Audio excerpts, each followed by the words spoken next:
Guys, দুনিয়াতে প্রত্যেকটা জিনিসেরই কিন্তু একটা এক্সপায়ারি ডেট রয়েছে।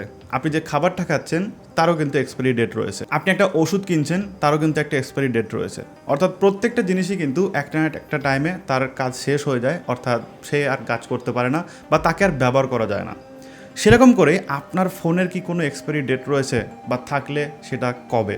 অর্থাৎ আপনার হাতে যে স্মার্টফোনটা রয়েছে, কখনো কি ভেবে দেখেছেন যে ওই স্মার্টফোনটার কবে এক্সপায়ারি ডেট? মানে কোম্পানি কি কোনো কিছু ক্লেম করে যে এই ফোনটা এত বছর পরে বা এত দিন পরে এটার এক্সপায়ারি ডেট রয়েছে, এরপরে এটার ইউজ করা যাবে না? তো এইটা নিয়ে আজকে আমি আপনাদের সাথে আলোচনা করব যে একটা স্মার্টফোনের কোনো এক্সপায়ারি ডেট হয় কিনা, এবং হলে সেটা কবে। ওয়েলকাম ভিউয়ার্স, কেমন আছেন সবাই? আশা করি সবাই ভালো আছেন। আমি আছি আপনাদের সাথে দীপক সরকার ফ্রম বেঙ্গলি টেক্সকোয়াড। আর বেঙ্গলি টেক্সকোয়াডের নতুন এপিসোডে আপনাদের সবাইকে স্বাগতম। আপনি যদি আমার চ্যানেলে নতুন হয়ে থাকেন, প্লিজ একটু কষ্ট করে সাবস্ক্রাইব করবেন এবং পাশে থাকা বেল আইকনটিতে ক্লিক করে দেবেন। আমরা কিন্তু ভ্যারাইটিস রকমের স্মার্টফোন বর্তমানে ব্যবহার করি।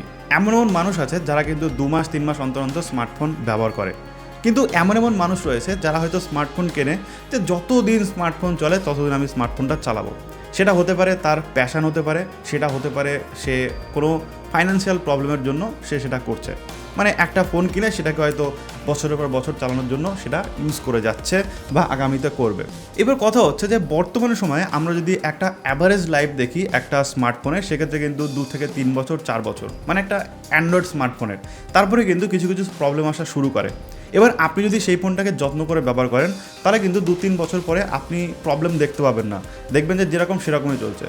আমার বাড়িতেও এখনও আমার J6 বলে যে ফোনটা লঞ্চ হয়েছিল 2016 সালের, সেই 2016 সালের ফোনটা এখনও 2023 সালে ইউজ হচ্ছে এবং 2024 সাল আসতে চললো, এবং আমার বিশ্বাস সেটা 2024 সালেও চলবে। কিন্তু সমস্যা হচ্ছে যে ফোনটা আস্তে আস্তে স্লো হয়ে গেছে, মানে যুগের তালে তাল মেলাতে পারেনি। তখনকার দিনে যে স্টোরেজগুলো ছিল তখনকার স্পিড অনুযায়ী ফাস্ট ছিল, কিন্তু এখনকার সময় অনুযায়ী কিন্তু সেটা স্লো। 2 GB র্যাম তখন সাফিসিয়েন্ট ছিল, এখন 2 GB র্যাম স্লো। সো এরকম করে স্লো হয়ে গেছে, কিন্তু ফোনটা কিন্তু পুরোপুরিভাবে ডেড হয়ে যায়নি, বা এমন না যে এখনও কোনো কাজ করা যাচ্ছে না, সমস্ত কিছু কিন্তু ঠিকঠাকভাবে করা যাচ্ছে। এমনকি আমার প্রাইমারি ফোন যেটা হচ্ছে স্যামসাং গ্যালাক্সি M31, এটাও কিন্তু প্রায় 2.5 বছর ধরে আমি চালাচ্ছি, এবং সেটাও কিন্তু আমাকে ঠিকঠাক সার্ভিস দিয়ে যাচ্ছে এবং নতুন নতুন আপডেট কিন্তু আমি পেতেই থাকছি। অর্থাৎ এই ফোনটাও আমার চলছে 2.5 বছর হয়ে গেছে। সো এটা দেখে তো আপনি বুঝতে পারছেন যে একটা ফোনের এক্সপায়ারি ডেট 7 বছর 8 বছর বা 2 বছর 3 বছরের ওপর নির্ভর করে না। নির্ভর করা হচ্ছে সেই ফোনটা আদৌ চলছে কিনা বা চালাতে পারছে কিনা। নর্মালি কি হয়, কোম্পানি বিভিন্ন ধরনের আপনাকে সার্ভিস দেওয়ার জন্য ক্লেম করে, সেটা 2 বছর 3 বছর বা 4 বছরের জন্য। যেরকম স্যামসাং তাদের ভালো ভালো ফোনে কিন্তু 3 বছর 4 বছর 5 বছর করে সার্ভিস দেওয়ার ক্লেম করে, অর্থাৎ সিকিউরিটি প্যাচ আপডেট বা সফটওয়্যার আপডেট। এবার একটা ফোনের সফটওয়্যার আপডেট হওয়ার মানে কি, সেই ফোনে নতুন নতুন ফিচার অ্যাড হচ্ছে এবং সেটা আগামী আরও কয়েক বছরের জন্য কিন্তু প্রস্তুত হয়ে যাচ্ছে, যার জন্য কিন্তু কোম্পানি নতুন নতুন সফটওয়্যার আপডেট দেয় এবং সিকিউরিটি প্যাচ আপডেট দেয় যাতে ফোনটা সিকিউর থাকে।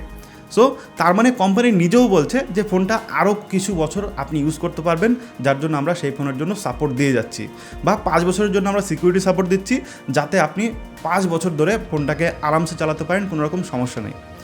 এইবার 5 বছর পরে যখন কোম্পানি একটা ফোনের সফটওয়্যার আপডেট বা সিকিউরিটি প্যাচ আপডেট দেওয়া বন্ধ করে দেয়, তারপরেও কিন্তু ফোনটা বন্ধ হয় না, তার কারণ সেই ফোনটার কিন্তু ক্যাপাবিলিটি থাকে আরও কয়েক বছর চালানোর জন্য। একটা ফোনের যখন 4-5 বছর পরে বা একটা টাইমের পরে যখন সফটওয়্যার বা সিকিউরিটি আপডেট দেওয়া বন্ধ হয়ে যায়, তার কিছু বছর পরে গিয়ে কিন্তু প্রবলেমটা মেন শুরু হয়।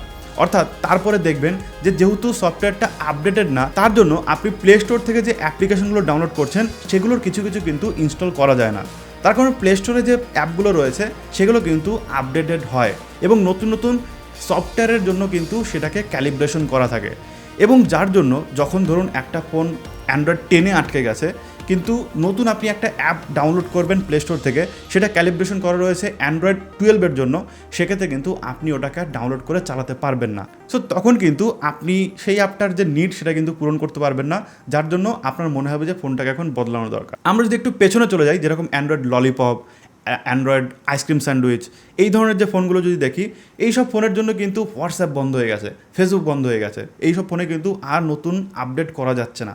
এই যে ফোনগুলো রয়েছে, এই ফোনগুলোতে যদি আপনি মানে অ্যাপ্লিকেশন ইনস্টল না করতে পারেন, ইন্টারনেট না চালাতে পারেন ঠিকঠাক করে, তার মানে কি সেই ফোনটা এক্সপায়ার হয়ে গেছে। সো যদি আপনি টেকনিক্যালি দেখেন তাহলে এটাই হচ্ছে এক প্রকার বেঁচে থেকেও মরে যাওয়ার মতো ফোনের অবস্থা, মানে এক প্রকার এক্সপায়ারি ডেট, মানে যে টাইমের পরে আপনি সেই ফোনে আর কোনো অ্যাপ্লিকেশন ইনস্টল করতে পারবেন না বা ঠিকঠাকভাবে কাজ করতে পারবেন না, সেটাই হচ্ছে সেই ফোনের এক্সপায়ারি ডেট। মানে ফোনটা আর কাজকর্ম করতে পারবে না, ও হাত পা গুটিয়ে ঘরে পড়ে রয়েছে। আর একটা এক্সপায়ারি ডেট হয় ফোনের, সেটা হচ্ছে যদি অ্যাক্সিডেন্টালি ভেঙে চুরে যায়, ব্যাটারি নষ্ট হয়ে যায় বা ডিসপ্লে নষ্ট হয়ে গেল, সেই ফোনটা দিয়ে আর কাজ করতে পারছেন না, তাহলে সেটাও কিন্তু সেই ফোনের এক্সপায়ারি ডেট।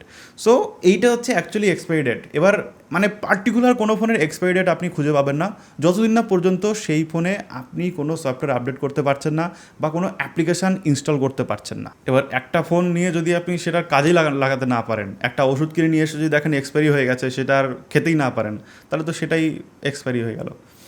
সো আশা করি ভিডিওটা আপনাদের ভালো লেগেছে এবং এক্সপ্লেনেশনটা ভালো লেগেছে। যদি ভালো লেগে থাকে অবশ্যই একটা লাইক করবেন, শেয়ার করে দেবেন আপনার বন্ধুদের সাথে, যাতে এই বিষয়গুলো জানতে পারে, শিখতে পারে। থ্যাংক ইউ সো মাচ পুরো দেখার জন্য। দেখা হবে নেক্সট ভিডিওতে। টাটা।